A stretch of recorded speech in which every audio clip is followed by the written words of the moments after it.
Olá, olá a todos que estão presentes nesse dia tão importante, né? Nesse Dia Mundial do Idoso, no evento que a Calanto Longevidade trouxe para a gente, que a Calanto programou, e os coordenadores, eu, a Denise e o Maurício, nós agradecemos muito a presença dos palestrantes, as presenças de todos vocês, né?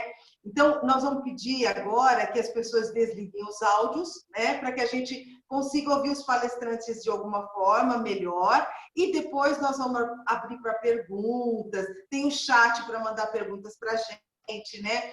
Então, esse Dia do Idoso, a importância de falar sobre o preconceito, né? É nesse sentido que a Calanto trouxe esse tema para a gente, né? Para falar sobre isso.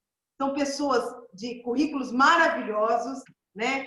E eu vou estar pontuando os currículos, né? Então, eu sou a Silvia, eu sou psicóloga, eu trabalho com depressão e ansiedade, principalmente nesse sentido para os idosos, né? Tem a Denise, né, Denise? Acho que você podia se apresentar um pouquinho, né? Que também é uma das coordenadoras do evento. Sim, é um prazer estar aqui mais um dia. Estamos desde segunda-feira, cada dia com convidados especiais, e tem sido muito bacana essa construção da semana, porque cada dia foi um tema diferente. E hoje é um dia muito especial para a gente que trabalha com a longevidade, com o envelhecimento ativo. Então é um prazer estar recebendo todos esses convidados, estar participando desse dia aqui, desse evento. Obrigada, Conceição, pelo convite, né, pela Calanto. Eu trabalho na promoção da saúde através de exercícios físicos específicos para quem tem mais de 50 anos, para garantir que todo mundo possa realizar os seus sonhos, se manter ativo com saúde. Então, é um prazer participar mais um dia aqui. Na verdade, essa jornada é uma construção para a longevidade, né? Como disse a Denise, especialistas foram ao longo da semana e ainda amanhã vão falar sobre temas muito relevantes, sobre coisas muito importantes para a gente construir uma longevidade saudável, né? Então, o Maurício também é um dos coordenadores, né? Maurício, se apresenta um pouco para as pessoas te conhecerem, né? O seu trabalho. Boa tarde a todos. Sou Maurício, eu atuo como coach na preparação e transição para a aposentadoria. Eu ajudo as pessoas a fazerem o planejamento para a sua aposentadoria, para que depois de aposentado possam viver o melhor da vida, né? Não viver a saga do homem-almofada, ficar o dia inteiro no sofá assistindo televisão. Eu acredito que isso seja bom para ninguém. Uma boa tarde a todos e um ótimo evento. Então, nós coordenadores, a gente fala com a Conceição, a gente acaba brincando que a gente trabalha o corpo, a mente e as questões financeiras que realmente causam estresse e uma série de coisas para os idosos e para as pessoas que querem uma longevidade, né? Então, hoje nós vamos receber algumas pessoas muito especiais que vão estar falando, né? Então, eu vou ler o currículo dessas pessoas, né, para a gente poder começar. Tem a doutora Giselda Alves Bonfim, advogada, mestre em Direitos Humanos e Fundamentais e atualmente presidente da Comissão do Idoso da UAB Osasco. O doutor Fernando é médico, clínico, homeopata, psicoterapeuta, aconselhador, bibliográfico, constelador sistêmico e consultor em sustentabilidade pessoal e organizacional. Ele é fundador e diretor do Centro de Ecologia Médica Florescer, MATA. Coordenou por várias décadas o setor de estudos do envelhecimento da Unifesp, onde também criou o setor de transdisciplinaridade aplicada à saúde no Departamento da Medicina Preventiva.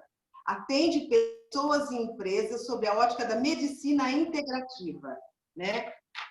O José Carreira, que é presidente das obras sociais do Viseu, foi presidente do Alzheimer Portugal, fundou o Centro de Apoio ao Alzheimer em Viseu, mestre em intervenção e persona do Alzheimer, mestre em trabalho social, especializado em gestão das organizações sociais e fundador da revista digital Envelhecer.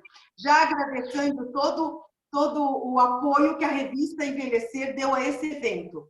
Em nome da Conceição, nós queremos agradecer muito, né?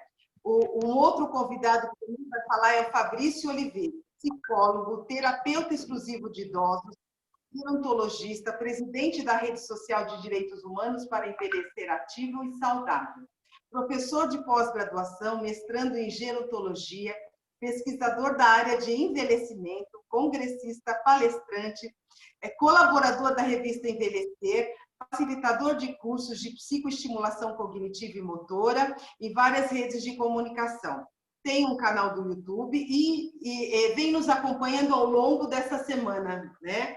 E a Norma Rangel, ativista da longevidade, criadora dos projetos de startup Novo D, a Cervelli Moradia e Longevidade, habitada pela Secretaria Estadual de Desenvolvimento de São Paulo e da Agência do Desenvolvimento Social para a Criação do Desenvolvimento e Gerenciamento de Projetos. Integrante da comissão organizadora do Fórum da Pessoa Idosa da Vila Mariana, participante dos movimentos do Trabalho 60+, no movimento Lab 60+.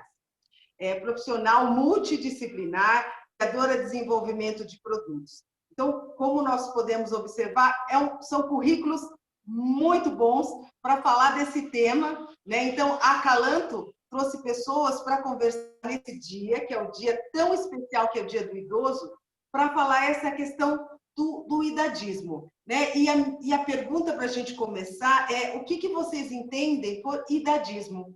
Podemos começar com o José Carreira, que está representando Portugal nessa nossa conversa? Ok, por mim tudo bem e muito obrigado pelo privilégio de poder começar aqui do outro lado do Atlântico. Agradecer, obviamente, o convite para estar convosco hoje, num dia tão importante que é, de facto, o Dia Internacional da Pessoa Idosa.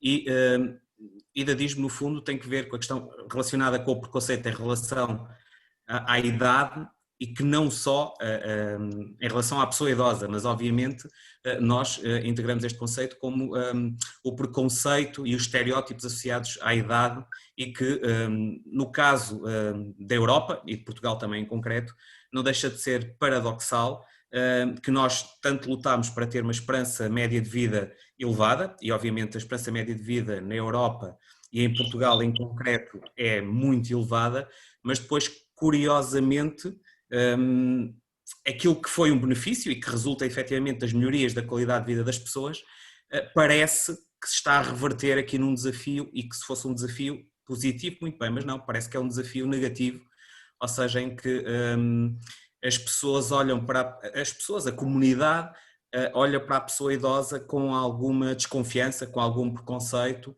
olha muitas vezes para a pessoa idosa como alguém que é inativo, como alguém que não é produtivo e, pior ainda, como alguém que resulta como um fardo, com todas as aspas, como um peso para a comunidade, um peso porque recebe pensões, um peso porque dá trabalho às famílias do ponto de vista do cuidado, um peso também para as organizações do ponto de vista do cuidador formal. Portanto, no fundo, o idadismo é isto mesmo, ou seja, é nós, em função apenas e só de um número, que não passa muitas vezes disso, discriminarmos uma pessoa, ou seja, temos um olhar negativo perante a pessoa idosa. E no caso de Portugal, não deixa também de ser curioso, porque efetivamente é um dos países, neste momento, mais envelhecidos no mundo, é o 5º país, logo a seguir ao Japão. Vamos ver se eu acerto em todos: Portugal, Japão, Itália, Espanha, Finlândia, e logo a seguir vem Portugal. Portanto, é um dos países mais envelhecidos do mundo e, de facto, também porque se hedoniza um pouco a juventude, há um culto exacerbado da juventude, portanto, em contraponto, olha-se para a pessoa idosa como alguém, no fundo, como se fosse um coletivo ou um grupo de pessoas todas iguais, quando na verdade não o são. E logo aí parece, há pouco estávamos até a falar, né, antes de começarmos esta sessão, na questão dos números e de quando é que as pessoas se reformam. Em Portugal agora já não é aos 65, é aos 66 e há alguns meses, fruto obviamente também à esperança de vida, mas parece que a pessoa leva um rótulo e que de um dia para o outro, portanto eu hoje tenho 64 e amanhã tenho 65 e hoje sou muito produtivo e amanhã deixo de o ser, e as pessoas olham para mim no fundo exatamente como um fardo. E depois, pior do que isso, no meu entendimento, é que as próprias pessoas mais velhas se sentem e se percepcionam também como um peso para a sociedade. E isso é que é de facto bastante complexo e é um trabalho todo que existe aqui para fazer, especialmente num continente como o nosso, em que costuma-se dizer que é a velha Europa, e de facto a Europa que está muito envelhecida, e como é que é possível aquilo que devia ser olhado como algo de extraordinário, não é? Que é o aumento exponencial da esperança média de vida, ser olhado muitas vezes como algo negativo, como um problema para a comunidade, um problema para o Estado que não sabe como é que vai pagar as reformas, um problema para as famílias que não sabem como é que vão cuidar destas pessoas e por aí adiante. E nesse sentido, né, José, eu acho que essa questão dos cuidadores, né, que na verdade o Talanto toma muito cuidado com essa questão dos cuidadores, ela ajuda muito nesse trabalho. Né? Eu acho que não só no Brasil, mas eu acredito que em Portugal também o trabalho dos cuidadores seja um trabalho primordial para as famílias, para as próprias pessoas, né? Sim, isso não há dúvida absolutamente nenhuma, e inclusivamente em Portugal, neste momento até foi aprovado um estatuto do cuidador informal, ou seja, das pessoas do familiar ou do amigo, mas em regra é um familiar que decide cuidar a tempo inteiro, neste caso, do seu ente querido. Mas, exatamente hoje também, saiu um relatório da Associação Portuguesa de Apoio à Vítima, em Portugal, em que se verifica algo que é muito preocupante e que decorre exatamente do idadismo, ou seja, este preconceito que existe em relação à pessoa idosa, estes estereótipos, esta imagem negativa de alguém que é frágil, de alguém que não produz, muitas vezes reflete-se também depois do ponto de vista do cuidado ou da falta de cuidado em questões ainda mais graves que têm que ver inclusivamente com a questão da violência exercida sobre a pessoa idosa, o abandono da pessoa idosa e inclusivamente esta associação, que é muito importante em Portugal, que é a APAV, a Associação Portuguesa de Apoio à Vítima, e que trabalha vítimas desde, como costumo dizer, do berço até às pessoas mais velhas, alerta exatamente para a importância que terá poder capacitar. Eles é muito curioso, porque dizem que mais do que cuidador informal, a designação deveria ser cuidador familiar, e eu curiosamente nunca tinha pensado nisso, mas quando vi o relatório disse que poderá fazer, de facto se calhar faz algum sentido, mas eles entendem, tendo em conta a reflexão que foi feita e o estudo que foi feito com muitos profissionais, de que é primordial poder capacitar os cuidadores informais ou os cuidadores familiares para, além daquilo que têm muitas vezes, que é o seu amor à pessoa a quem estão a cuidar, terem também ferramentas e competências técnicas para poderem cuidar ainda melhor e, inclusivamente, poderem autocuidar-se. Porque sabemos também que quem cuida 24 horas, precisa ele próprio de um tempo para si, de um espaço para si, e que muitas vezes alguns dos maus tratos que podem ocorrer podem ser, como dizer, inconscientemente cometidos, ou seja, a pessoa pode nem estar a maltratar alguém porque sim, porque o que é fazer muitas vezes nem tem consciência de que, por exemplo, vou dar um exemplo, de que infantilizar a pessoa é uma forma de maltrato, ou se não deixar que a pessoa decida também é uma forma de maltrato. E portanto o idadismo acaba por ter depois todas estas consequências, não é? Além de as pessoas deixarem de ter os seus direitos, porque muitas vezes são vistos como cidadãos que, fruto daquilo que as pessoas pensam, que têm determinadas fragilidades, que já não são autónomos, que já não são produtivos, então é como se deixassem de ter os seus direitos. E acho que a luta também tem que ser muito por este prisma de são cidadãos de pleno direito e que quer o Estado, quer a comunidade tem que continuar a olhar para estas pessoas transversalmente e de uma forma holística, de modo a que eles possam continuar a fazer valer os seus direitos e a serem pessoas com voz, com projeto de vida, com vontade própria, que é algo que muitas vezes é quase como com as crianças se faz, não é? Pronto, agora nós é que decidimos por ti, nós agora é que dizemos o que é que deves fazer depois no Brasil diz-se aposentadoria, em Portugal diz-se reforma. Portanto, parece que de um dia para o outro deixam de ter pensamento próprio, não é? E este relatório deixa isso muito claro, muito claro. Que bom. E nesse sentido, né, eu acho que a doutora Giselda podia contribuir com essa questão no Brasil. Como é que é isso, né? Já que você falou de direitos, está falando da questão da Europa, a gente pode pensar como é que é isso no Brasil. Como é que é essa questão do idadismo no Brasil? Bom, boa tarde a todos. tá?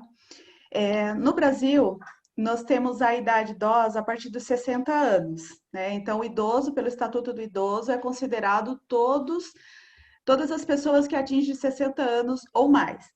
Porém, o Estatuto do Idoso, ele traz algumas distinções entre direitos. Então, para alguns idosos, ele alcança alguns direitos a partir dos 65 anos, ou ele possui alguma restrição de direito a partir dos 70 anos. Então, tem uma variedade, mas no contexto geral, é idoso todo aquele que atinge 60 anos.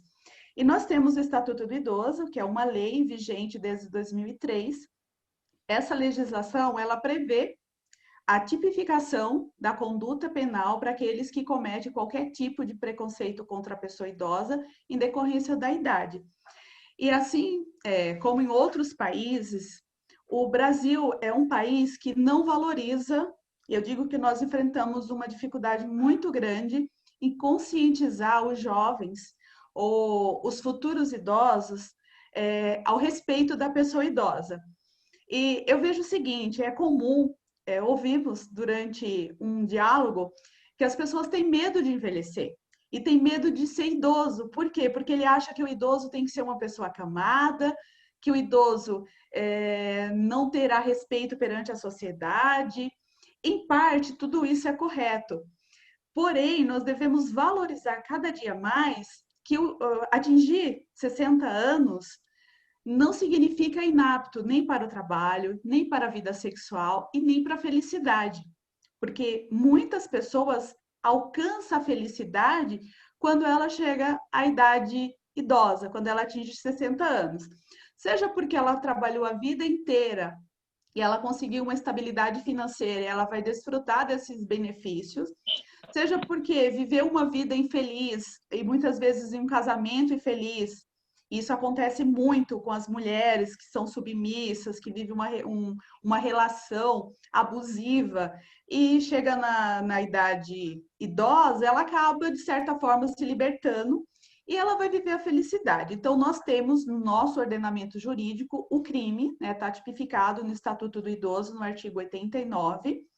Então, qualquer pessoa que discriminar uma pessoa idosa, em consequência da idade, ela está sujeita às penas, corrigindo, no artigo 96. Porém, eu vejo o seguinte, as penas, ela é mínima, né? Por destratar, impedir um idoso, de alguma forma, cometendo preconceito, essa pena é de 6 meses a 1 ano. Ou seja, num país em que a legislação penal já é branda, discriminar um idoso, tratá-lo de forma discriminatória, cometer idadismo, é insignificante, porque essa pessoa vai cometer esse ato, ela não será passivo de uma punição, porque vai fazer uma transação penal. Então, nesse ponto, hoje, Dia Internacional da Pessoa Idosa, eu acredito que os nossos legisladores deveriam olhar para a conduta criminal contra o idoso com um olhar melhor, porque é comum a própria família cometer o preconceito contra o idoso, porque o idoso atingiu 60 anos, os filhos acham que o idoso ele não tem mais capacidade de gerir e administrar os seus próprios bens, né? Nós temos uma cultura em que o idoso, no mercado de trabalho, eu falo, e nesse ponto, eu vou citar algo que não precisa nem ser idoso. Hoje, no Brasil, a partir dos 55 anos, as pessoas já são consideradas velhas para o mercado de trabalho. Ele já acredita que a pessoa não tem capacidade. Então, nós temos um problema sério a ser enfrentado, onde a aposentadoria, ela, para as mulheres, segundo a nova reforma, vai ser a partir dos 62 anos de idade, e para os homens, 65. Então, nós teremos uma pessoa idosa que não consegue entrar no mercado de trabalho, porque nós temos o preconceito.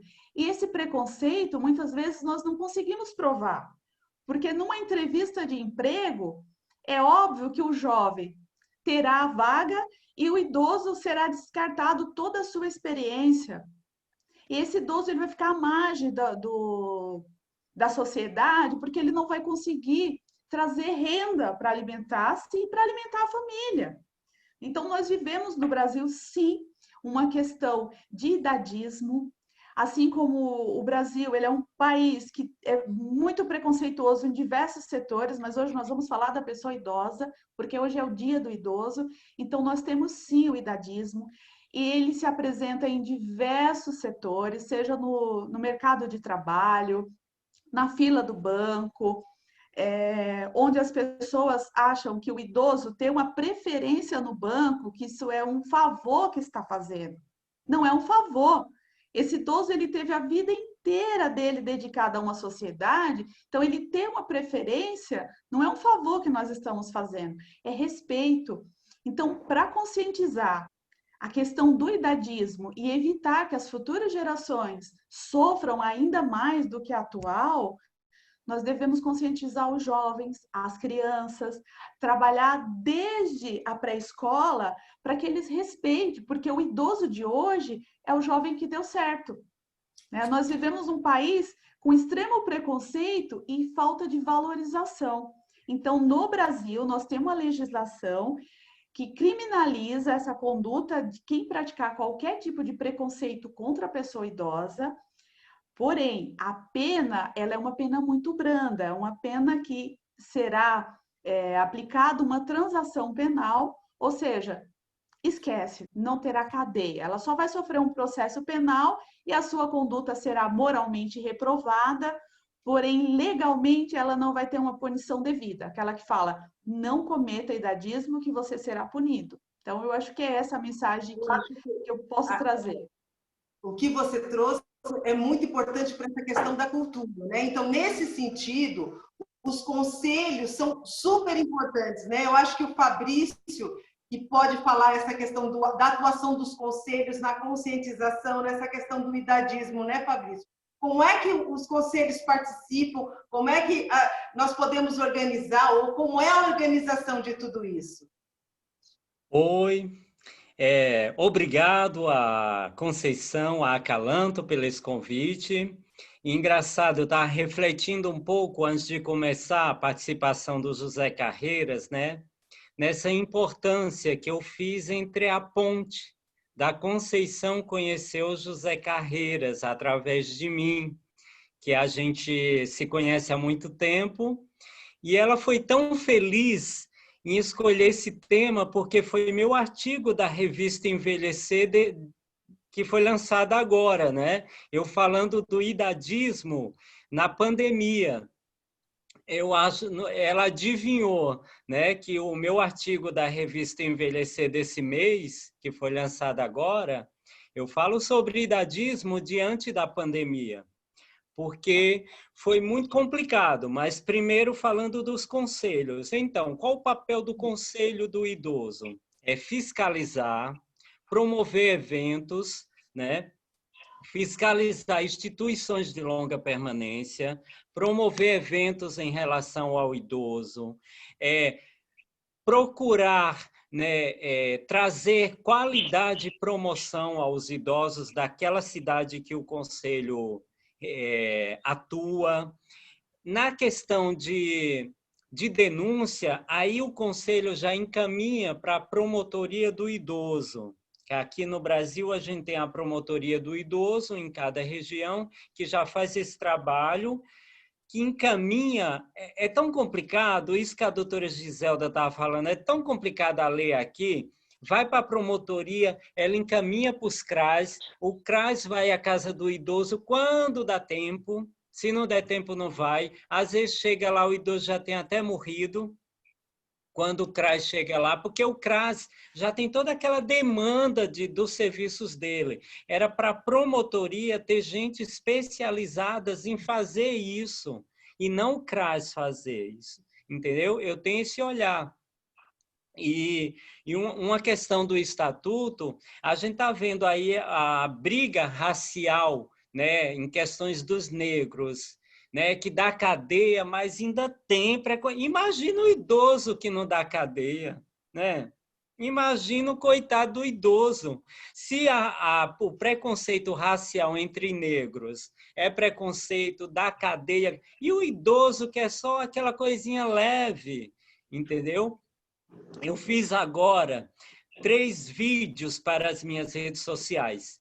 Olha só os estereótipos que o idoso carrega nas costas. Idadismo, que é a mesma coisa de ageísmo, que é a tradução da palavra em inglês, né? A tradução portuguesa é idadismo, lá fora é ageísmo. O idoso tem etarismo, existe também etarismo, que é o preconceito contra a idade da pessoa. Existe a velhofobia, a gerontofobia e a gerascofobia. Então, é tanta coisa que o idoso carrega nas costas que não existe o adultofobia, a criançofobia. Gente, é muito estereótipos em cima do idoso. E nesses estudos que eu fiz para fazer esses vídeos, eu fiquei impressionado. Tem um estudo que eu até grifei aqui para falar, que é muito interessante para fazer esses vídeos, que fala que uma pesquisa da Organização da Saúde, da OMS, da Organização Mundial de Saúde, em 2016, ouviu 83 mil pessoas em 57 países, o Brasil junto e outros países. E na pesquisa mostrou que 60% desses 83 mil pessoas, né, tem uma visão negativa sobre o envelhecimento. Gente, 83 mil pessoas é muita gente. Esse povo não tem avó, não tem avô, meu Deus. Então, eles têm uma visão negativa. Outra pesquisa fala que há 50 anos atrás, em 1969, Butler caracterizava o idadismo como uma perturbação psicossocial caracterizada por preconceito, estereótipos, mito e aversão ou evitamento de uma forma individual ou institucional contra os idosos, né? Então, imagina, desde 69, que vem estudando sobre o idadismo e as pessoas ainda têm preconceito. E é aquela coisa que a doutora Giselda falou, esse ponto do preconceito no Brasil. Mas uma coisa que eu aponto também é em questão de a criação. A criação, eu já vi muitos casais com filho do lado. Ah, não vamos para ali não, esposa, que ali tem muito velho. A criança está escutando. Então, a criança escutando, quando ela crescer, o que ela vai fazer? Idadismo. Ela escutou os pais falando que ali tinha muito velho para eles irem. Ela escutou o pai falando para a esposa não pôr o vestido, que era vestido de velha. Né? Ela escutou a esposa falando para o marido pintar o cabelo, que está cheio de cabelo branco, que está ficando velho. Então, é de casa. É de casa essa educação, do sentido do Brasil. É vindo de berço, porque eles trazem isso, essa raiz. Os pais em casa falam mal de idoso, de velho. Olha que idoso ridículo, olha que velho, não sei. Deixa a vida do idoso, deixa ele dançar, deixa ele ser feliz, deixa ele ser o que ele quiser. Ele já trabalhou, já fez a vida dele. Então, quando se fala em idadismo, é em casa que começa, é com os filhos. Mas como? Você falando mal do idoso e o filho escutando. Aí ele cresce com esses preconceitos, entendeu? A gente viu coisas horrorosas, rapidinho, só para terminar, Silvia. A gente viu coisas horrorosas nessa pandemia. Idoso na gaiola, que não podia sair, que os filhos prenderam. Carro cata-velho. Gente, que ridículo. Isso é o Brasil, como o Brasil vê os nossos idosos.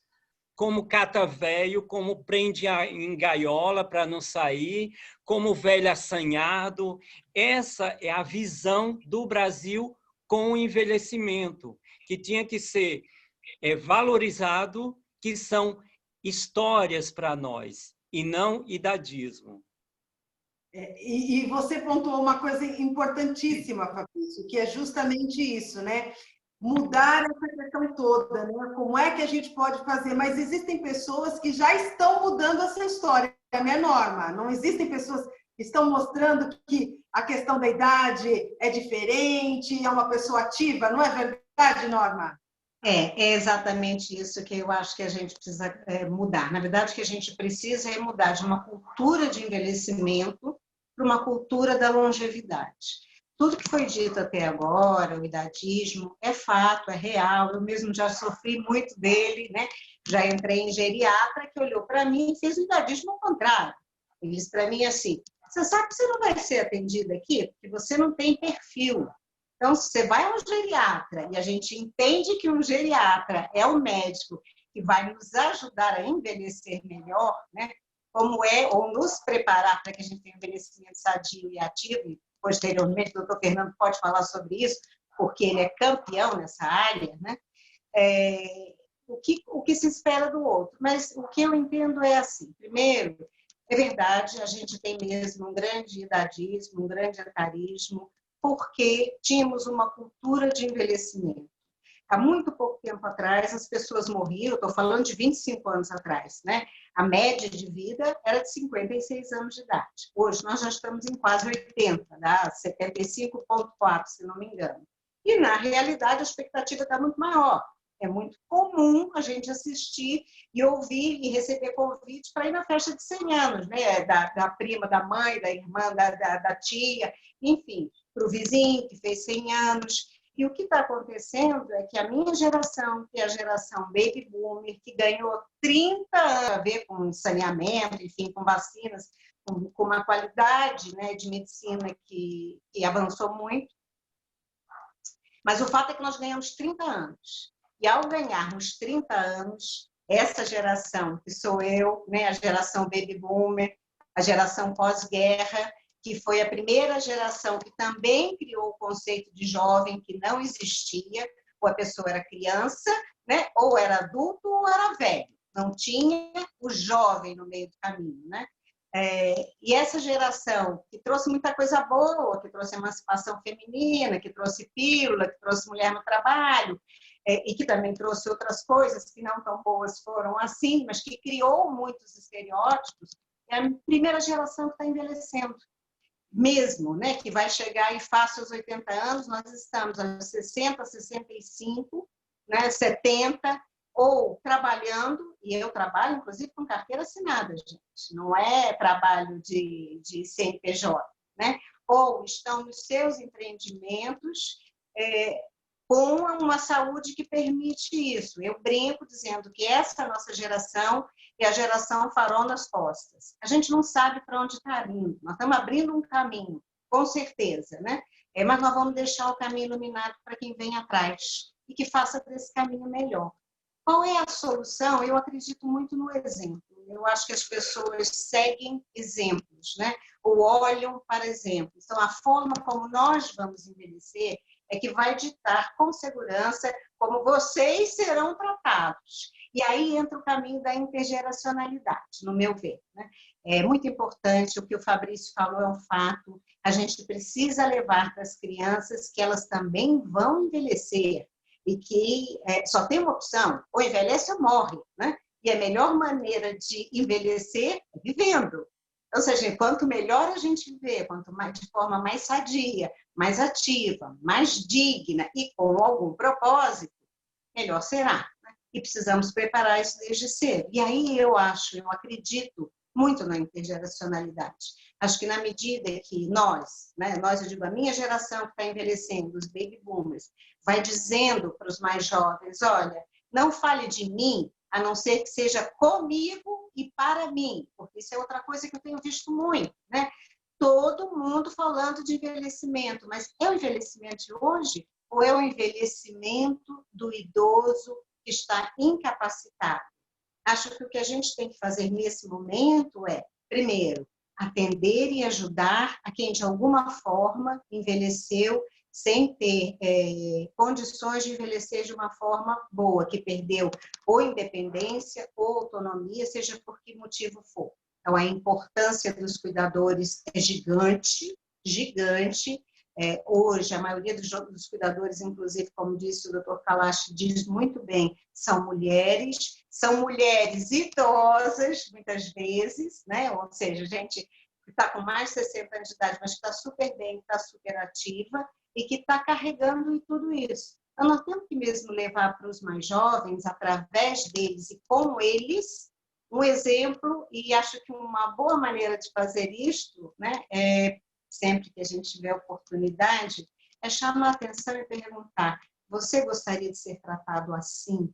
Você gostaria de ser chamado assim? Você já se imaginou idoso? E eu acho que hoje é mais fácil deles se imaginarem, porque a gente não tem mais, a minha geração, esse estereótipo do idosinho com bengala, o idosinho incapaz. Existe, existe. Nós somos, inclusive, um país, hoje já com 33 milhões de idosos, né? O próximo censo vai dar esse número com mais exatidão, mas é em torno de 33 milhões, talvez um pouco menos, talvez um pouco mais.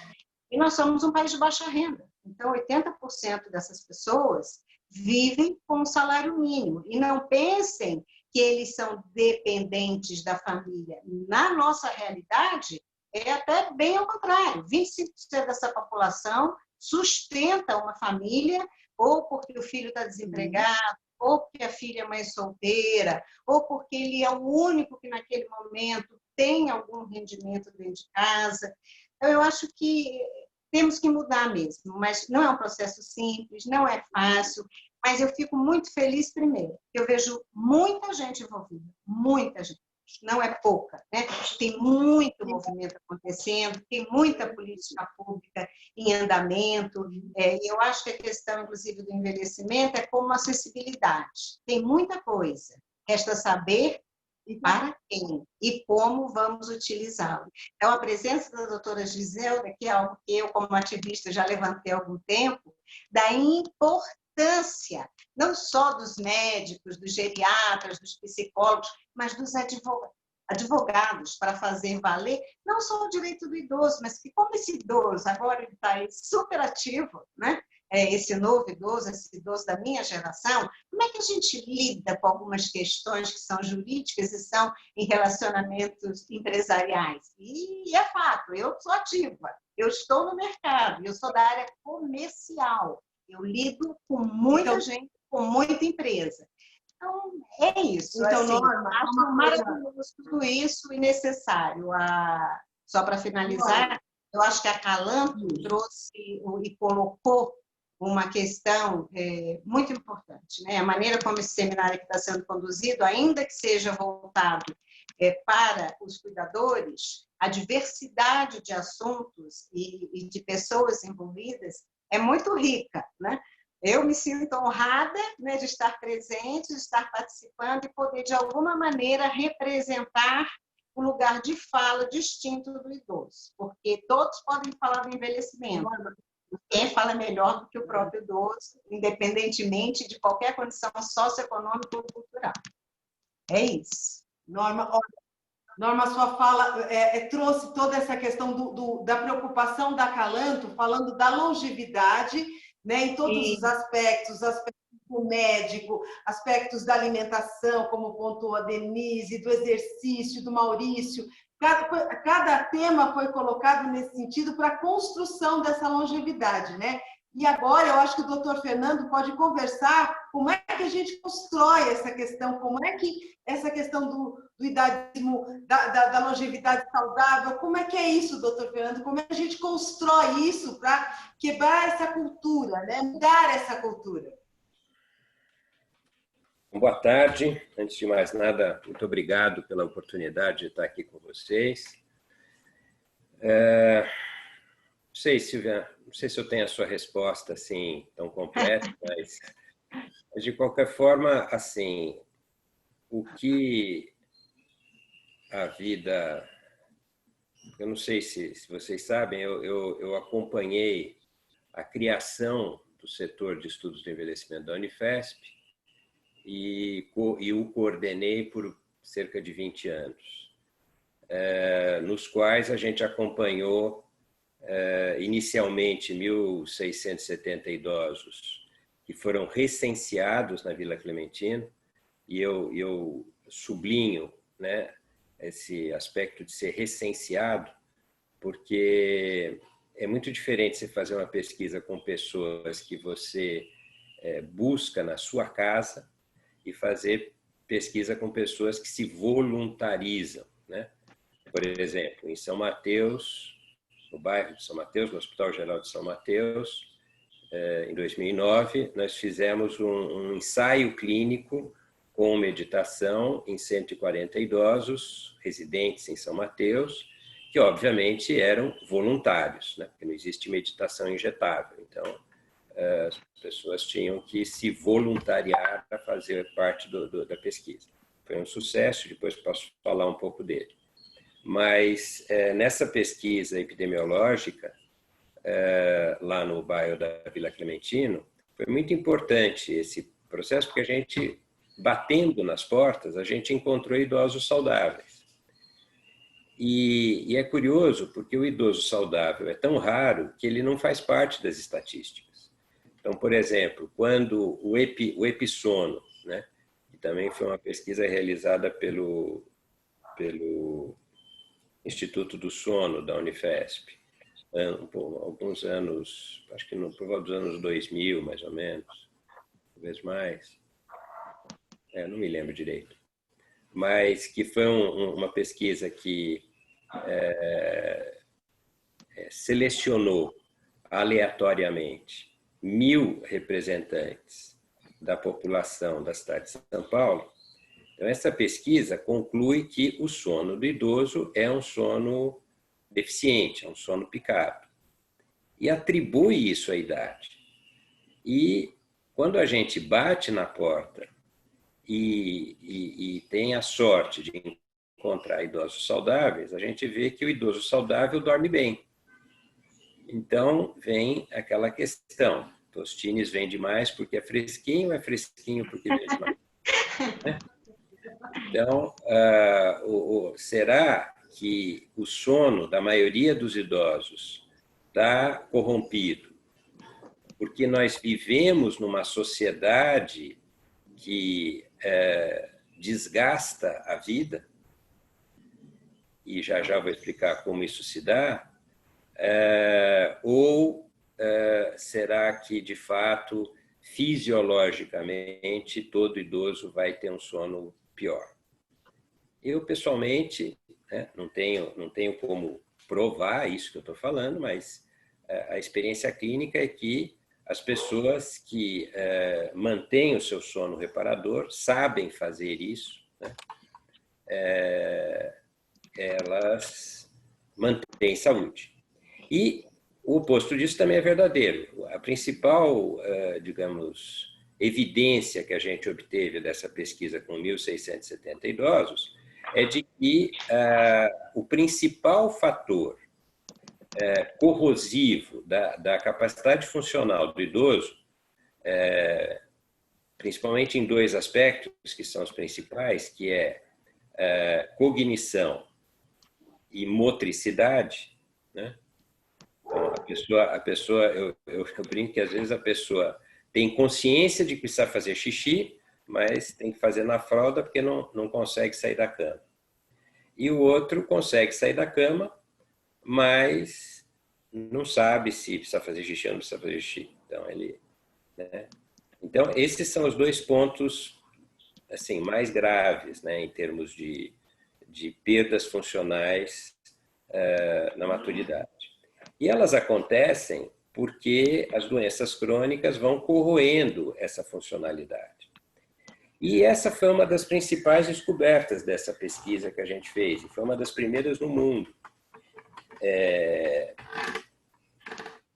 A doença crônica decorre, né, tem a sua causalidade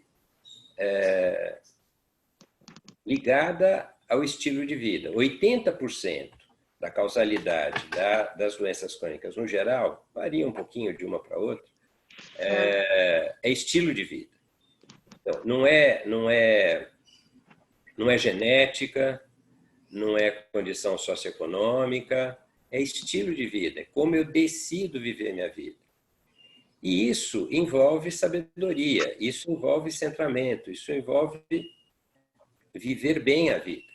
E a nossa sociedade não nos ensina a viver bem a vida. Nossa sociedade, no geral, nos ensina Veja, é uma sociedade tão paradoxal que tem happy hour. Quer dizer, a gente devia ter happy life, né? É verdade. E uma sociedade que tem happy hour significa que você vai passar a maior parte do tempo infeliz. Aliás, não sei se vocês sabem disso, a origem do termo trabalho é de tripalho. Tripalho é um instrumento de tortura. Então, na verdade, nós, em geral, deveríamos laborar. O ser humano é um ser humano que precisa, né, que se realiza por meio do labor.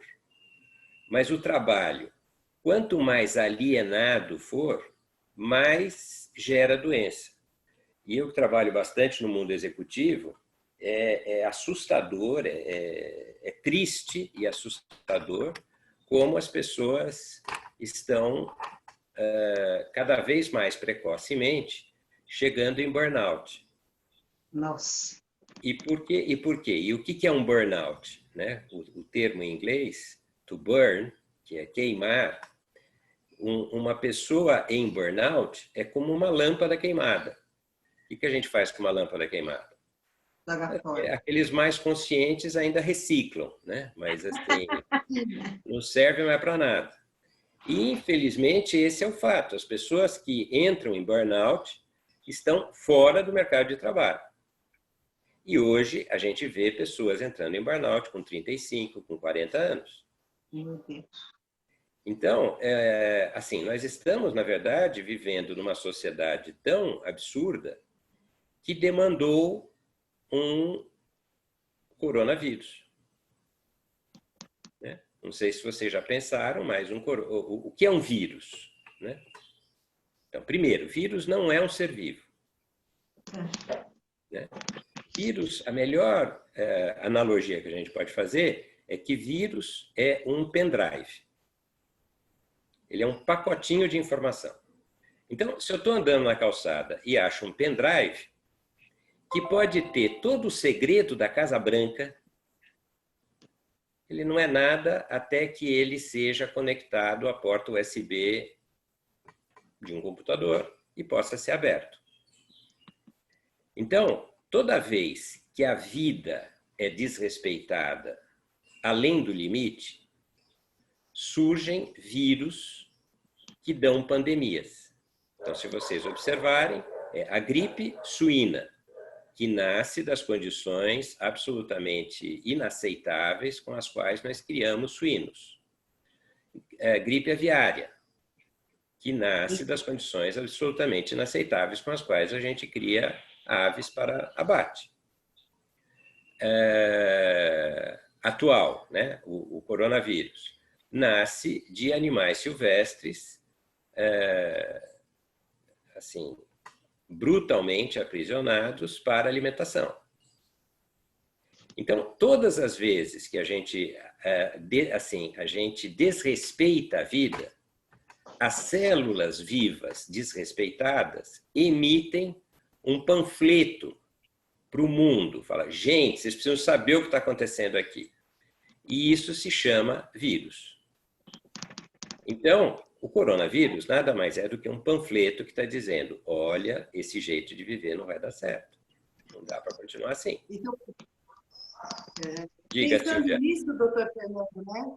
Pensando nessa questão toda, né? O quanto é importante o estilo de vida, né? O estilo saudável, trabalhar essa longevidade até para quebrar todo esse preconceito do velho, do estragado, do inútil. Toda essa questão que a gente vem conversando hoje, né? O quanto isso é importante. Então, e aí você vê por que esse panfleto impacta mais a pessoa que está há mais tempo vivendo de forma alienada. Né? A gente tem vários relatos. Primeiro que, assim, a pandemia do hemisfério norte se apresenta diferente da pandemia do hemisfério sul. Né? A pandemia do hemisfério norte realmente afetou, principalmente na Itália, uma enorme população idosa, muito enrijecida, muito cristalizada em hábitos seculares, que tudo tem que ser daquele jeito, não pode mudar nada. Agora, curiosamente, mesmo na Itália, as pessoas idosas que chegaram a ser internadas, aquelas que tinham uma atitude mental, uma postura diferente da média, saíram bem.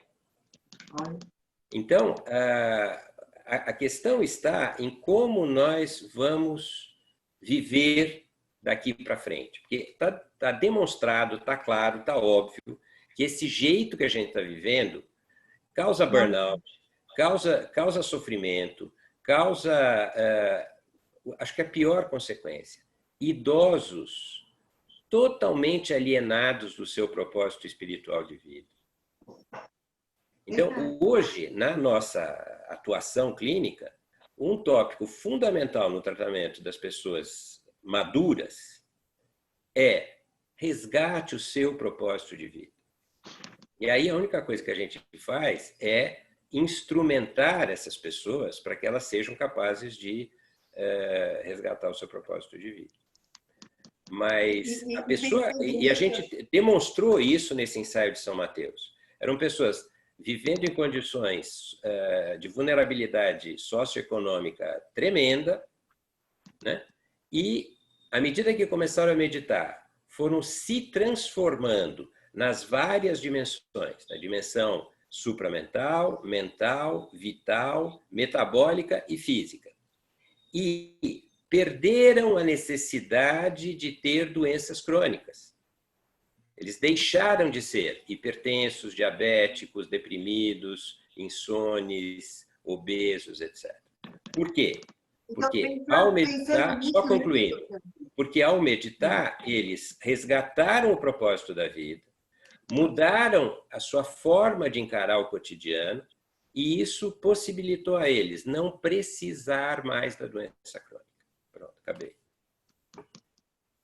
Eu acho que, assim, nessa questão, falar do trabalho que você faz, do resgate até espiritual, do trabalho físico, das suas escolhas, né? O quanto esse caminho da longevidade ele é construído. Eu acho que isso fica muito importante.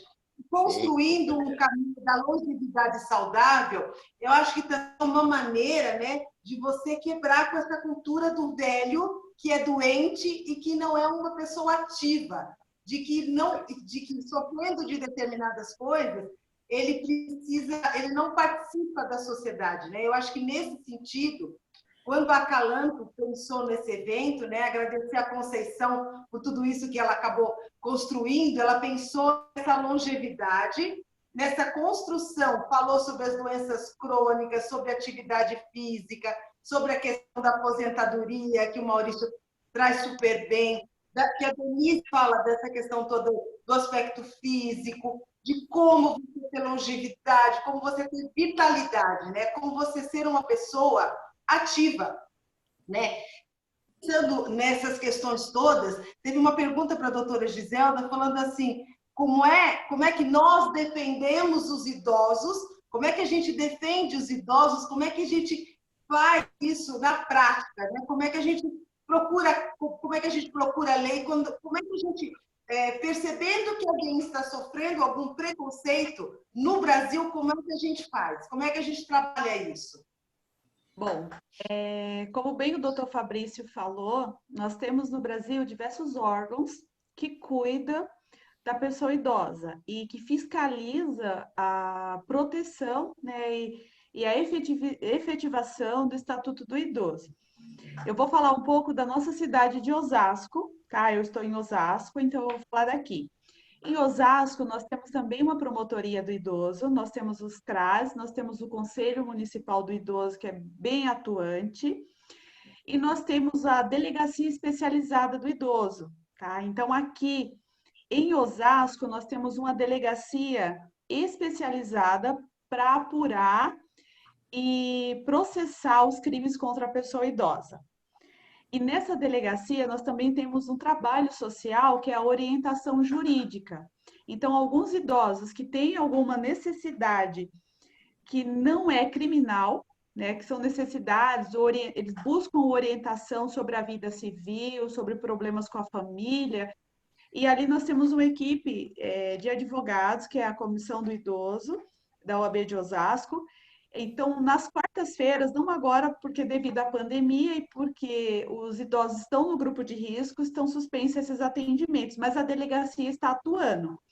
Então, toda questão que envolva um crime ou que o idoso suspeite que há um crime contra a pessoa dele ou contra outro, ou que a sociedade, no geral, tem esse dever de zelar pelo idoso, né? Nós temos o estatuto que diz no artigo 3º, que é um dever de toda a sociedade, toda a coletividade, a proteção da pessoa idosa. Então, se perceber que existe indícios de crime, não precisa ver o idoso na jaula, como aconteceu na pandemia. Denuncie, né? A denúncia pode ser anônima, pode ligar e fazer a denúncia, pode procurar a delegacia também e fazer essa denúncia, ou ir diretamente no Ministério Público e comunicar o que está acontecendo.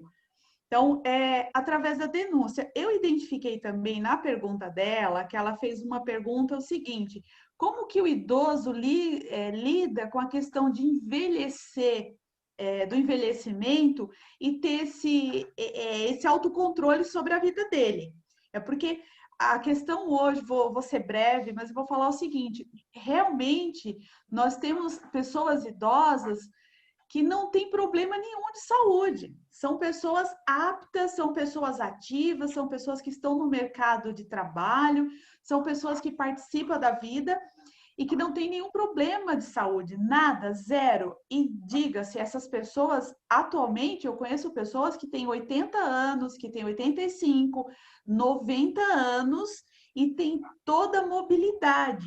Então, a questão do envelhecer hoje, quando nós falamos de proteção, nós estamos protegendo aquele idoso hipossuficiente, aquele grupo vulnerável, né? Porque nós temos pessoas idosas que são capazes de se autotutelar, que ela não precisa dessa tutela.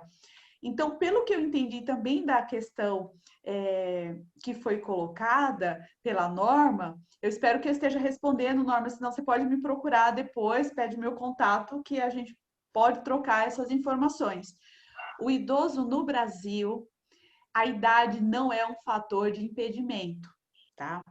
O idoso, ele só perde essa autonomia da vida civil dele se ele tiver uma doença e que essa doença, ela limite a mobilidade ou a capacidade mental. Caso contrário, Norma e todos os demais ouvintes que estão aqui participando, o idoso, ele tem toda a capacidade de gerir a vida dele como ele achar melhor, e o patrimônio também, tá? Então, a lei protege, mas protege aqueles idosos que estão no grupo vulnerável, aqueles que não têm capacidade de se autotutelar, tá bom? Então, as pessoas que estão, Norma, igual eu tenho muitas amigas que têm 70 anos, 75, 80, que não tem problema nenhum de saúde, que tem mobilidade, essas pessoas, elas estão aptas para a vida civil e elas podem dispor da vida delas como ela bem entender. Espero que eu tenha respondido. Eu agradecemos muito essas questões, isso é muito importante, né? Então, eu acho que depois a gente podia deixar alguns contatos, algumas coisas que as pessoas pudessem acessar até para conversar, né? Então, agora, tem uma outra pergunta, né? Eu vou fazer para o José Carreira, que é assim: como é que a sociedade pode atuar para minimizar, para acabar com essa questão do preconceito? Quais são as ações necessárias? Como é que a gente pode fazer isso? Aí em Portugal, como é que vocês estão fazendo? Que coisas que estão acontecendo? Bom, a solução em si não é simples, mas penso que poderá haver aqui um caminho para fazer, até porque em Portugal também, como disse há pouco, existem muitos casos de facto de preconceito em relação à pessoa idosa e há pouco falámos na questão das famílias e há algo que se passa no nosso país que a mim me preocupa bastante, que tem que ver, por exemplo, com o abandono da pessoa idosa em meio hospitalar. Ou seja, muitas vezes a pessoa é internada.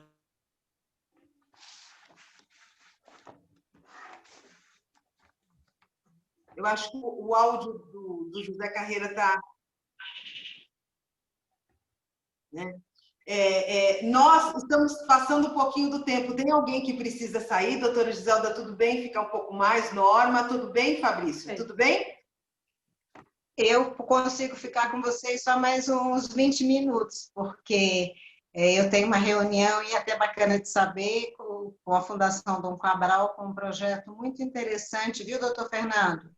Em Paraisópolis, eles têm a intenção de empoderar 1 milhão de empreendedores populares e está começando o projeto com o projeto Mãos de Maria, que é um bistrô e um restaurante de Paraisópolis, e nós estamos trabalhando essas mulheres, né, de alguma maneira capacitando sob a orientação da Fundação Dom Cabral. E são mulheres com 50 a mais, muitas delas, né? Então, eu dei aula na Fundação Dom Cabral. Então, Norma, eu acho que se você quiser, né, falar um pouco do que você acha que nós precisamos fazer para diminuir essa questão do preconceito, já que o nosso tema de hoje é justamente isso. O que nós precisamos fazer? Quais são as ações, né? Eu acho que aqui tem um conjunto de profissionais que amarra isso muito bem, né? Nós precisamos de alguém como o doutor Fernando, que nos mostra como construir uma saúde para que a gente possa ter um envelhecimento ativo, saudável, produtivo e digno para todos. Quando ele traz a questão da meditação, é uma ferramenta muito simples, muito barata, e se bem orientada como ele faz, com certeza é um grande veículo e que pode chegar a todos. Então, eu acho que é um conjunto de coisas, a gente precisa mesmo da proteção, precisa dos eixos que serem atendidos, mas a forma, no meu entender, de ver é mudar da cultura do envelhecimento, onde só se pensava no idoso incapaz, para a cultura da longevidade. É ser proativo, é cuidar daquele que hoje perdeu a independência ou a autonomia, ou os dois, e aí a doutora Giselda está aí, os médicos estão aí, o Fabrício, como psicólogo, também está aí fazendo um trabalho lindo de apoio, né? Mas pensar de como nós vamos realmente viver esta nova longevidade, e mais do que isso, que legado é esse que nós vamos deixar? Vamos realmente conseguir, ou vamos, como disse o doutor Fernando, está dizendo muito bem, ver jovens começando, vivendo, perpetuando uma vida que não leva à longevidade, mas à doença e a um envelhecimento precoce. Então, eu acho que é isso. Eu sou muito otimista, eu tenho o privilégio de ser uma geração que viu um mundo, né, que os jovens não conseguem nem imaginar, porque eles não conseguem imaginar um mundo sem celular, não é nem mais sem computador, porque agora o computador está dentro do celular. E a gente viu um mundo sem telefone. Eles não sabem nem o que é um mundo sem telefone. É muito louco isso, né? Então, acho que a saída está sempre assim, na saúde, né? Mas para a saúde, até os médicos precisam ter este olhar, esta ótica do Dr. Fernando. Então, eles também precisam ter mais conhecimento. O doutor Alexandre Kalash fala isso com muita propriedade, como hoje dentro das faculdades não se fala do envelhecimento, é preciso que eles sejam preparados, porque eu percebo, entendo dessa maneira, né? Todos vamos envelhecer. Então, quanto antes a gente aprender e entender que a única forma de viver é envelhecendo, né? Melhor nos prepararemos. A saída para mim é essa, né? É um conjunto de profissionais, através da intergeracionalidade, na vontade, na esperança de mudar a cultura do envelhecimento para a cultura da longevidade. E a gente pode fazer muito projeto, viu, gente? Tem muito valor público, né? Muito recurso público agora em andamento, que a gente pode utilizar. As empresas começam a entender a capacidade de demanda e de recursos destes novos envelhecentes, então elas podem e começam a ficar sensíveis, né? Em Portugal, o projeto Avó Vem Trabalhar é maravilhoso. Eu tinha muita vontade que aqui no Brasil fizessem Avó por um dia nas escolas, né? Que os mais velhos pudessem ir para as escolas, levar a sua experiência por um dia. Então, por um dia, né? Eles contariam para as crianças e viveriam com as crianças a sua profissão. Imagina o doutor Fernando lá, que coisa maravilhosa, né? É verdade, Norma. Não é fácil, mas é possível. Isso. Norma, a sua contribuição foi maravilhosa e eu acho que essa questão toda de construir uma cultura também passa pela psicoeducação. E nesse sentido, né, que a psicoeducação é super importante, né? E eu acho que o Fabrício podia colaborar. Norma, agradecemos muito a sua presença, suas colocações, né? O quanto de pessoas, né, realmente ativas, e você mostra isso, né? Muito obrigada. A Conceição agradece muito a sua participação. Nós todos agradecemos, né? Eu gostaria de falar, antes do Fabrício falar, se me permitem. Eu e a Norminha, a gente já se conhece do Lab 60 e eu conheço o trabalho que ela faz. E eu acho importante falar, né, lá no Lab, um dos temas lá é o protagonismo do idoso. E uma das formas de mudar essa cultura, a cultura da longevidade, é o idoso mostrando que ele é capaz, que ele é ativo, né? Ele se manter produtivo, contribuindo da forma que ele puder e souber. Essa é uma forma que eu acho muito poderosa de fazer essa transformação, porque não fica só no discurso, é o exemplo, é aquela frase que o exemplo arrasta. Então, quando as crianças, os jovens, veem pessoas 60 mais, ativas, saudáveis, trabalhando, produtivos, eles vão se espelhar e isso vai, né, criando na cabeça deles essa outra visão de que as pessoas que envelhecem, elas ainda têm muita coisa para contribuir na vida. Então, acho que também é uma discussão complexa, tem muitos fatores que envolvem, mas isso eu acredito que também é uma parte dessa mudança cultural. Então, parabéns, Norminha. Eu realmente te admiro muito pelo trabalho que você faz. Parabéns. Mas não sou só eu, não, viu? Tem muita gente no próprio movimento lá do 60 mais, no trabalho 60 mais, a gente tem, eu vou falar aqui dos que representam muito bem, né? A doutora Giselda, como advogada, tem vários outros advogados já começando a serem sensíveis a esta questão e essa necessidade, e eu até brinco dizendo assim, gente, olha, se não for por uma questão de identificação, ao menos seja por uma questão de que vocês estão construindo aquilo que será bom para vocês mesmos, né? Então, pensem no seu próprio futuro e construam esse futuro como gostariam que ele fosse, né? Exista e seja possível.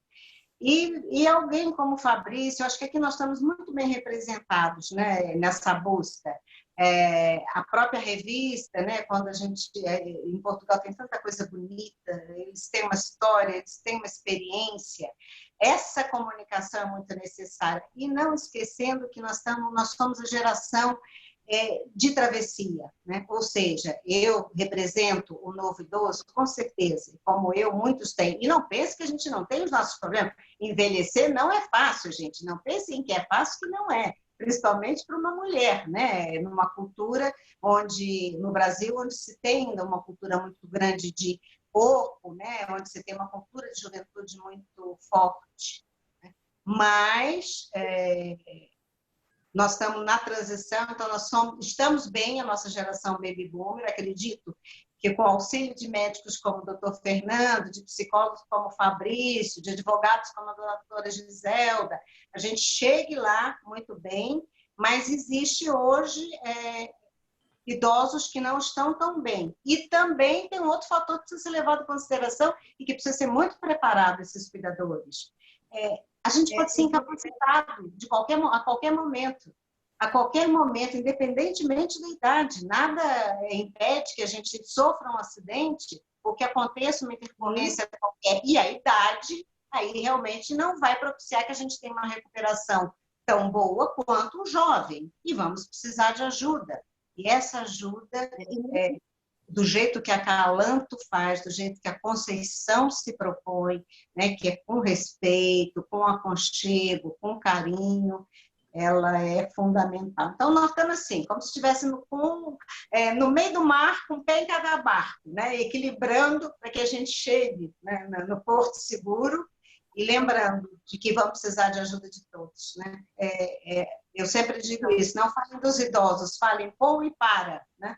Então, todos juntos, intergeracionalmente. Obrigada, queridos. Um grande abraço. Obrigado, Norma. Sincero, muito obrigada. Pelo menos aqui, né? Doutor Fernando, eu acho que nós tocamos um ponto importante, né? Porque nós falamos dessa questão da longevidade, da construção, o doutor Fernando veio e falou, Fabrício pontua muito, e também a Conceição, pensando nos cuidadores, ela está preparando um curso, né? O Fabrício sabe disso, ela está preparando um curso para esses cuidadores, justamente com essa questão toda do aprendizado, de como trabalhar isso. Doutora Giselda, acho que vai falar dessa questão toda na legislação. Então, a Acalanto está preparando esse curso, já está organizando, né, Fabrício? Já está começando a pontuar tudo isso para formar os cuidadores. Como você mesmo disse, Norma, qualquer um de nós pode se acidentar, envelhecer, às vezes você tem uma saúde muito boa, mas podem acontecer coisas que nos tirem da autonomia, qualquer um de nós, né? Fabrício, fala um pouquinho dessa questão antes que o Fabrício fale, queridos, se eu tiver que sair, eu vou ter que sair daqui a um pouquinho, né? Eu quero agradecer do fundo do meu coração essa possibilidade de estar com vocês, mais do que a possibilidade de estar com vocês, agradecer esse evento. A semana inteira está repleta de coisas lindas, isso nos deixa super felizes, e não é só na Acalanto, mas a Acalanto em si traz mesmo esta questão da mudança da cultura, do envelhecimento para a cultura da longevidade. Então, desde já, meu agradecimento sincero. Conceição, um beijo enorme para você e a todos vocês, o meu muito obrigada como pessoa ativista da longevidade, e muito obrigada como idosa, né? Por tudo que vocês estão. Obrigada, Norma. Obrigada. Obrigado, viu, Norma? Fique bem. Saudade. Obrigada, doutor Fernando. Vamos nos ver em breve. Tá bom. Silvia, me dá, por favor, um resumo um pouquinho da pergunta, porque eu fiquei meio perdido. Falou-se tanta coisa. O que nós estamos falando agora, porque o nosso tema é essa questão do preconceito, de como quebrar essa questão toda, né? E que ações nós podemos fazer para a questão toda de como construir, porque é uma coisa que nós vamos construir, como disse a Norma. Existe todo um contexto, é uma transição, mas como nós podemos construir? Que ações nós podemos fazer para que toda essa questão do preconceito, de uma série de coisas, ela comece a ser desarticulada e surja uma cultura da longevidade, da vida. Então, é interessante, nós que trabalhamos com envelhecimento, não ficar muito longe do processo do envelhecer. Por quê? Se a gente ficar mais próximo como profissionais que acaba sendo figura pública para eles, isso vai mudando com as pessoas no seu processo de entender como é envelhecer e de não ter idadismo, não praticar essa ação, né? Porque idadismo é uma ação que é praticada. Então, assim, por exemplo, eu fiz esse vídeo todo em preto e branco, né? As pessoas adoraram esse vídeo, porque eu trouxe o preto e branco, eu jovem, quer dizer, um pouco jovem, né? Já estou com 45 anos, mas quanto mais a gente se vestir de envelhecimento, já é uma ação, né? Porque, assim, se fala em promover ação na escola, tem escola que os netos até batem nos idosos, tem escola que não dá acesso a gente.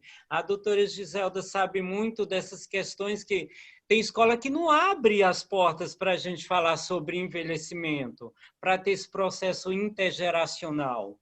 Entendeu? Então, se os espaços não abrem para nós falar e conscientizar sobre o preconceito, nós, como figuras públicas e que trabalham com idosos, se vestir de envelhecer e mostrar que é gostoso ser velho, que é gostoso envelhecer, que é bom envelhecer, que é saudável.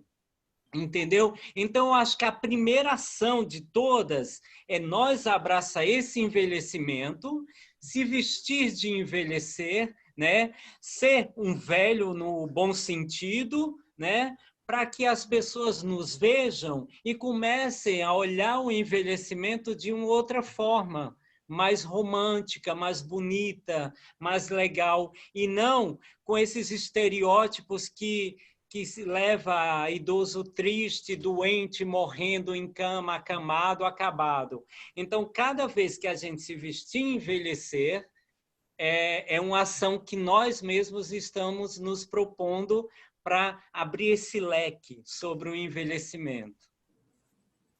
Obrigada, né? Falando nessa questão toda de envelhecer, né? Eu acho que o doutor Fernando poderia fazer as considerações finais dele, falando dessa questão, como é que ele percebe essa construção toda para ajudar a quebrar o preconceito. Então, você já começou com a palavra-chave, pré-conceito. Né? Pré-conceito é aquilo que a mente gera. Né? Que é diferente de você ter uma experiência presencial. Então, se eu estou no presente, eu tenho uma nova experiência a cada momento, a cada encontro, a cada situação. E aquilo que eu disse, né? Na pandemia a gente percebeu que as pessoas mais cristalizadas nos seus conceitos, e isso, porque a gente não tem muito essa noção, mas se eu tenho uma mente cristalizada em conceitos, isso cascateia até minhas artérias, meus vasos, meus músculos, meus ossos, minhas articulações. Né? Então, ter uma mente rígida acarreta ter articulações articulações rígidas e movimentos reduzidos. Quanto mais eu flexibilizo a minha maneira de ser no cotidiano, maior flui a vitalidade no meu ser. Então, o que a gente preconiza é que as pessoas, bem como os cuidadores, e por isso que a gente tem dialogado bastante com a Conceição para construir cuidadores conscientes da complexidade humana, e em particular da complexidade do idoso, mas todos nós temos essas dimensões que eu mencionei, a dimensão física, que diz respeito aos sistemas e aos órgãos, a dimensão metabólica, que é esse fluido que conecta todos esses sistemas, a dimensão vital, que é o ritmo da nossa vida, e se a gente for reparar, a nossa sociedade avilta com muita facilidade esse ritmo, né? A gente precisa lembrar que esse idoso que se sente desvalorizado, que acha que não serve mais para nada, é fruto da Revolução Industrial. A Revolução Industrial que criou o aposentado. Né? Quando essa pessoa não é mais capaz de ter aquela força de trabalho braçal do passado, era mais barato mantê-la nos seus aposentos, por isso que é daí que vem o termo aposentadoria. e então vamos pagar para ela ficar lá um pouquinho no quarto e morrer logo. Só que não é assim, né? Só que não. Então, essa realidade que a gente está vivendo, de possibilidade de viver até 120 anos, é interessante que a gente mude um pouco a percepção de tudo isso e faça, por exemplo, os meus pacientes da cultura japonesa, eu tenho vários, mentem a idade para cima, não para baixo. Porque eles estão numa cultura que valoriza a sabedoria do idoso. Então, acho que assim, se há algo para ser transformado na sociedade na qual nós estamos mergulhados, é que essa sociedade reaprenda a reconhecer a sabedoria do idoso e aproveitar essa sabedoria no cotidiano. Já existem várias empresas que estão descobrindo isso e estão... não é um favor, né? Não é empregar idoso por favor, não. É empregar idoso porque idoso é capaz de fazer coisa que muito jovem não é capaz de fazer. Né? E é natural, né? Assim, o jovem faz o que ele é da natureza dele, e o idoso faz o que é da natureza dele, simples assim. Então, acho que isso é uma coisa importante e o que a gente observou, né, como eu disse, nesse ensaio clínico lá em São Mateus, é que o idoso que é instrumentado para se reconectar com o seu propósito de vida tem uma transformação profunda, se torna mais criativo, se torna mais hábil socialmente, interage melhor com a família e com a sociedade, é uma coisa fantástica. Inclusive, lá a gente teve um fenômeno que eu achei fantástico. A gente partiu de 140 idosos. Hoje são, na instituição, mais de 600 ou 700, e fora da instituição, a gente fez um cálculo, a gente já atingiu mais de 1 milhão e poucas pessoas. Porque muitos desses idosos, espontaneamente, se tornaram multiplicadores da técnica da meditação, né? Por reconhecerem seu valor e tal. Então, o convite que eu faço é esse. Quem quiser envelhecer bem, procure reconhecer as suas várias dimensões e reconhecer as necessidades que cada dimensão tem, como, por exemplo, a dimensão vital, que é fundamental para a vida, como o nome está dizendo, precisa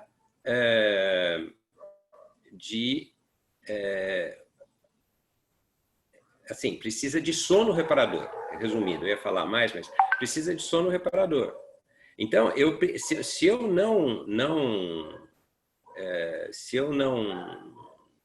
se eu me percebo não dormindo bem, eu preciso tomar providências. Eu não posso falar assim, não está dormindo bem, é assim mesmo. Tá. Tem pessoas que eu pergunto, está dormindo bem?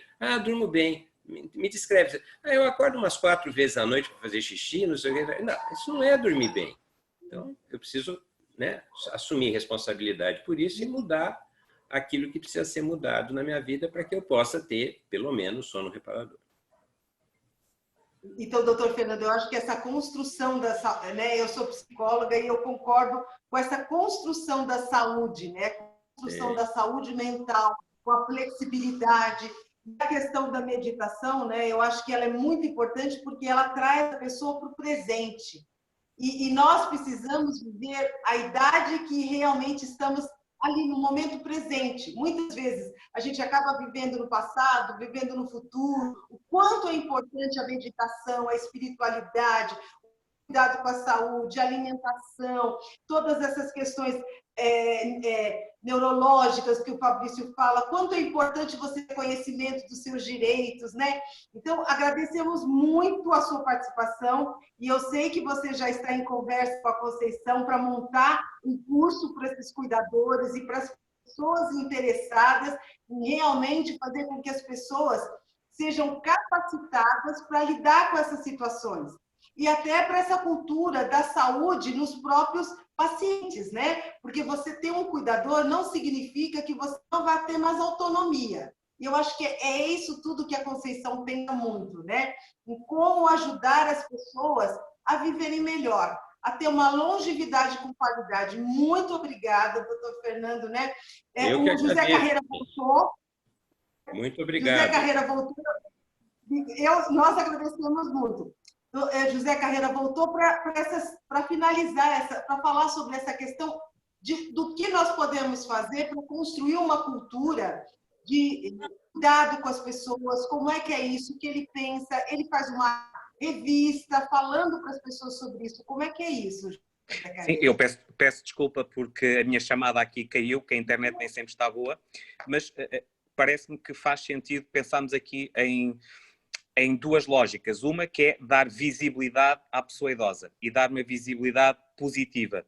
E aí já se falou na questão das escolas e eu penso que efetivamente, como disseram os anteriores palestrantes, que esse trabalho de um olhar positivo perante os seus avós deve começar na pré-escola. Eu também sou fortemente apologista dessa lógica porque é de pequeno que se começam a ter boas ou más ideias e quando o preconceito começa logo na família é muito complicado à frente nós conseguirmos reverter esse paradigma. E em Portugal nós notamos muito isso, e na Europa também, e noutros países da Europa, que é a questão de como é que os meios de comunicação olham para a pessoa idosa, como é que os meios de comunicação falam e se referem à pessoa idosa quando há uma notícia. Normalmente há programas de televisão em Portugal, por exemplo, durante a manhã e durante a tarde, e que muitas das pessoas que veem estes programas são pessoas idosas e que depois veem outras pessoas idosas de forma negativa e mais...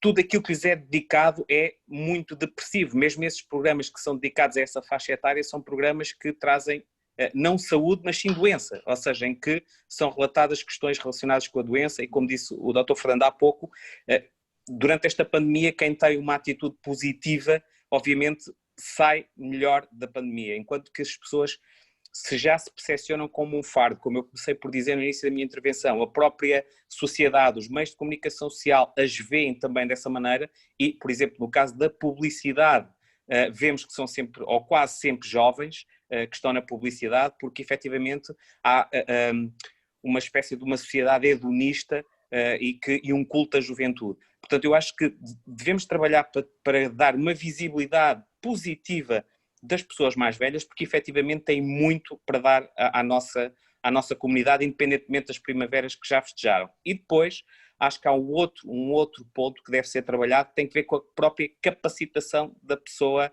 idosa, ou seja, que a pessoa mais velha, madura, que ela própria se muna das ferramentas para que possa ter efetivamente um envelhecimento ativo, saudável e feliz, ou seja, que possa potenciar as suas oportunidades de saúde, de participação efetiva na vida da sociedade e da comunidade. Há alguns exemplos de cidades na Europa amigas das pessoas idosas, ou seja, que já se preocupam do ponto de vista do urbanismo, do ponto de vista dos transportes públicos, por exemplo, em eliminar barreiras para que as pessoas que tenham algumas fragilidades ou algumas dificuldades possam continuar a viver a sua vida, tenham o seu projeto de vida e que possam continuar a empreender, independentemente da idade que possam ter. Portanto, eu acho que estas duas vertentes são fundamentais, uma visibilidade positiva das pessoas maduras e empoderar ou capacitar estas pessoas para que entendam, porque é exatamente assim que tem que ser, que continuam a ser válidas independentemente de aos 65, aos 66, aos 67,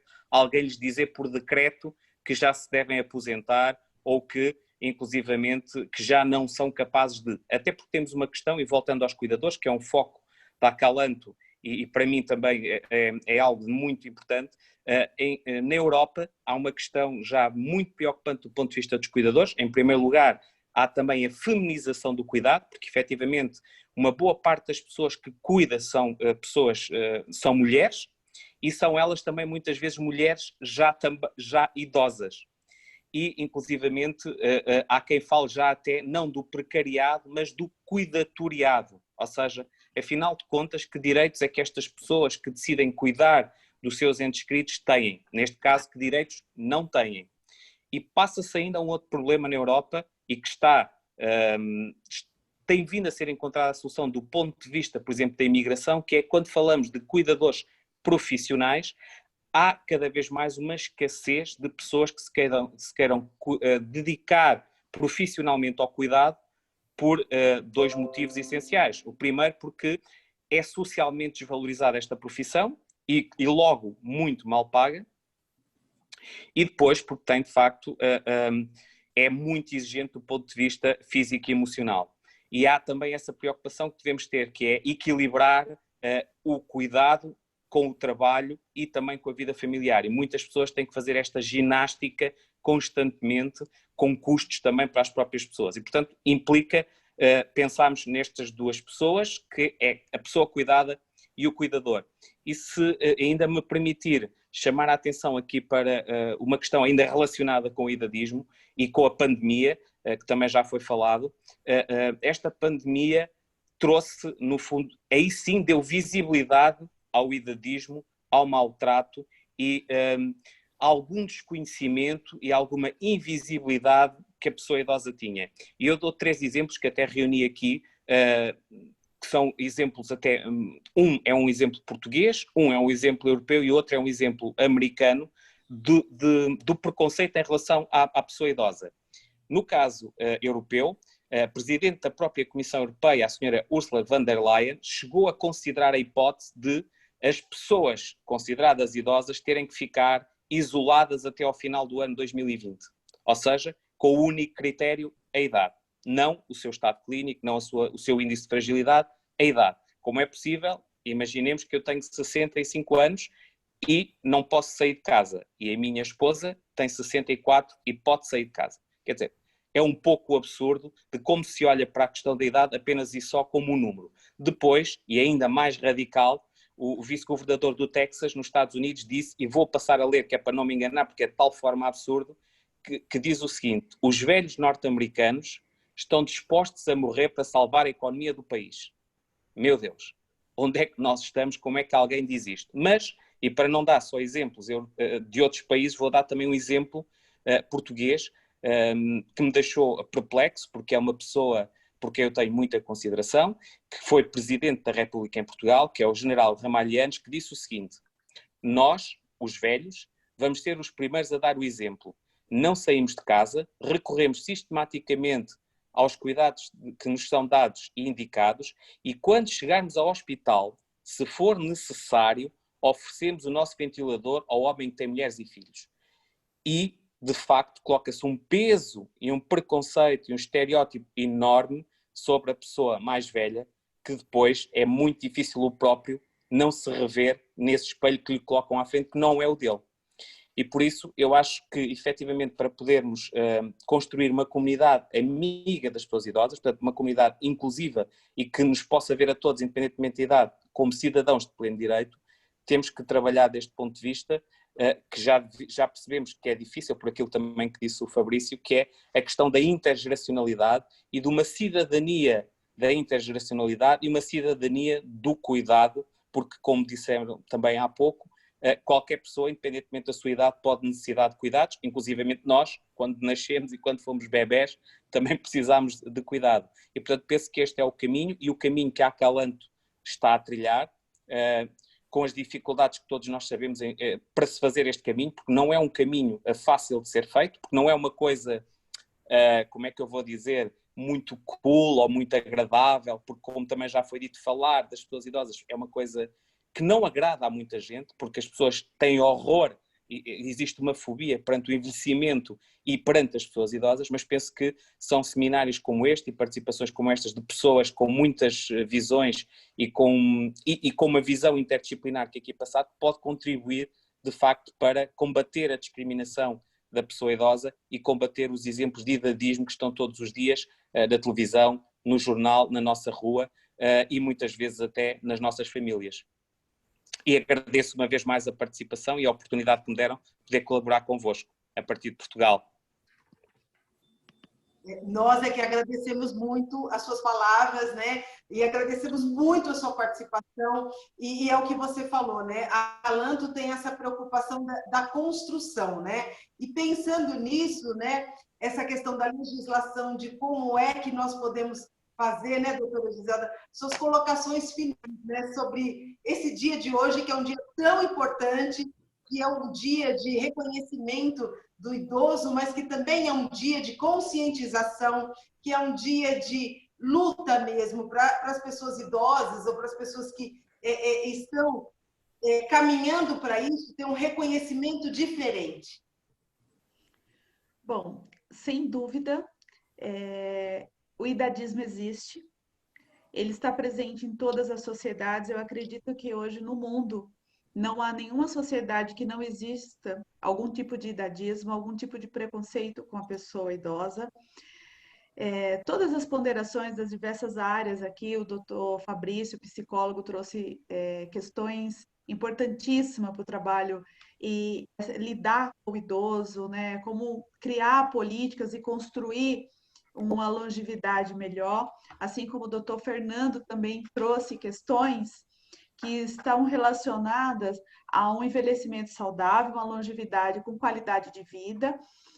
E todo esse conjunto de profissionais que tem um engajamento e tem um carinho pela terceira idade, nós vemos o seguinte: hoje é difícil encontrar empresas e profissionais que são capacitados e dentro dessas diversas áreas, com respeito, com dignidade, tratamento digno com a pessoa, né? E eu digo, quando a gente fala pessoa, independente da idade, como bem foi colocado pela norma, independente da idade, qualquer um pode chegar a um ponto da sua vida que vai necessitar de cuidados, né? E a formação desse profissional, ele tem que ser a mais ampla formação, tem que abranger desde a legislação, a psicologia, ao conhecimento básico de medicina e valorizar que a pessoa idosa, ela não é um inútil, que essa pessoa, ela tem sentimentos, ela tem vontades, e o cuidador, ele tem que observar essas vontades, esses sentimentos, porque na ausência de um parente, de um familiar, ele passa a ser a pessoa mais responsável e mais importante na vida daquele que está necessitando dos cuidados, né?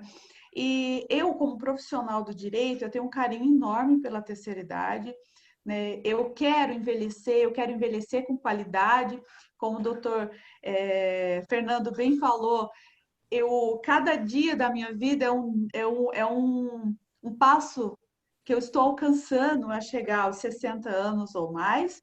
Então, eu me cuido e essa questão de formar profissionais, de trabalhar com os jovens e com as crianças, a interação entre as diversas faixas etárias, para que haja o respeito, né? Porque o respeito pela pessoa idosa, ele tem que ser formado, é uma ideia que vai ser construída. Eu estava vendo nas mensagens, e ela falava que nós temos uma legislação, que muitas questões a lei prevê, porém, na prática, essas questões elas não estão sendo observadas.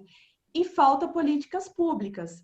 Óbvio que faltam políticas públicas, mas essas políticas públicas elas estão bem encaminhadas, porque hoje essa palestra ela demonstrou claramente a quantidade de pessoas e a qualidade de pessoas que tem propósito, que trabalha com o idoso e que trabalha com carinho, que tem um carinho pela pessoa idosa, que preserva os direitos, que preserva a dignidade dessa pessoa. Então, no sentido geral, o idadismo ele existe.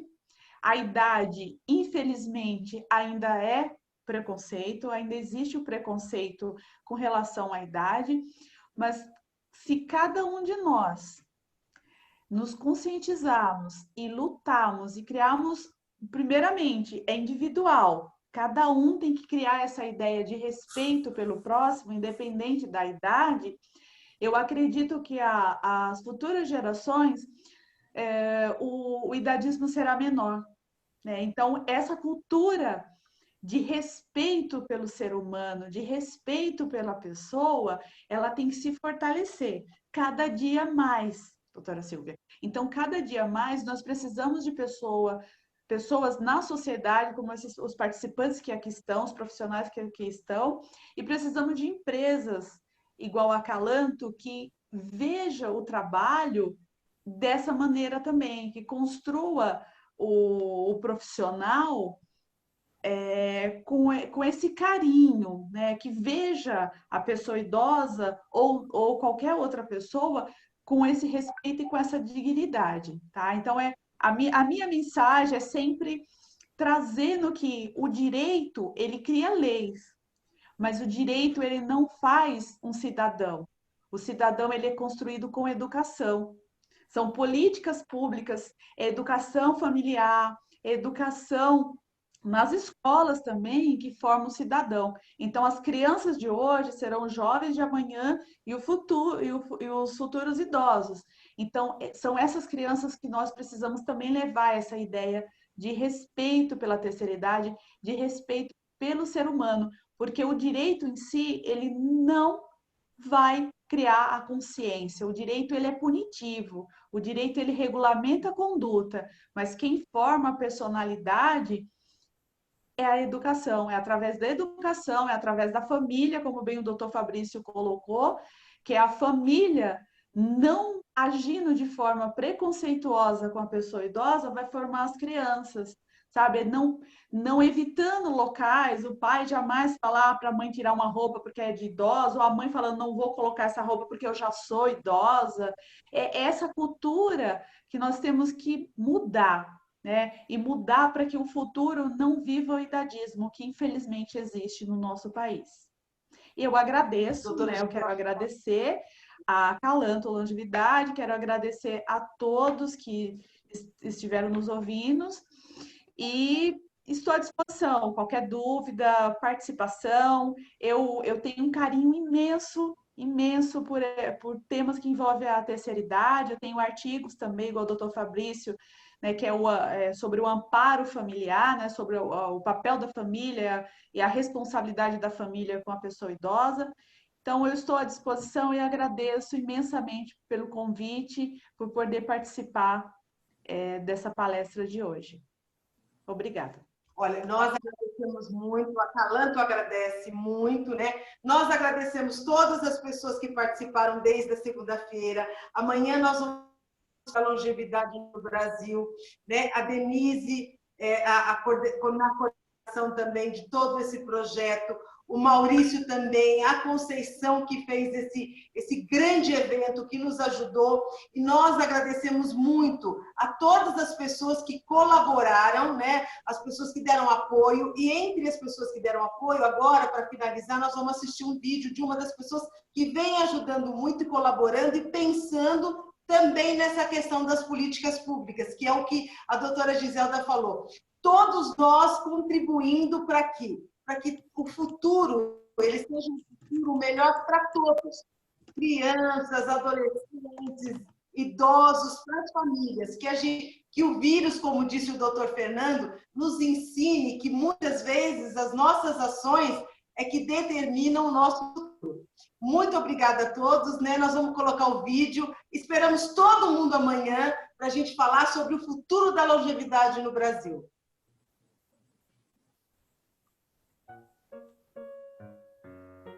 Olá, eu sou a vereadora Dir Salles e amiga da Acalanto Longevidade. Fui deputada estadual por 2 mandatos e hoje vereadora em 3º mandato pela cidade de São Paulo. Quero parabenizar aqui os organizadores dessa jornada da longevidade saudável. E também transmitir o meu abraço à nossa querida amiga Maria Conceição, presidente e fundadora da Acalanto Longevidade. Nós temos alguns projetos na área do idoso. Já fiz parte, inclusive, da Comissão de Idoso da Câmara Municipal de São Paulo. Agora, um dos principais projetos de lei que nós temos é o projeto que cria o Hospital do Idoso na cidade de São Paulo. Tenho certeza que será muito importante. Terão psicólogos, médicos, fisioterapeutas, enfim, várias ações serão feitas nesse Hospital do Idoso. Quero parabenizar vocês que estão participando dessa linda jornada, muito importante, na Semana do Idoso. Contem comigo na Câmara Municipal de São Paulo.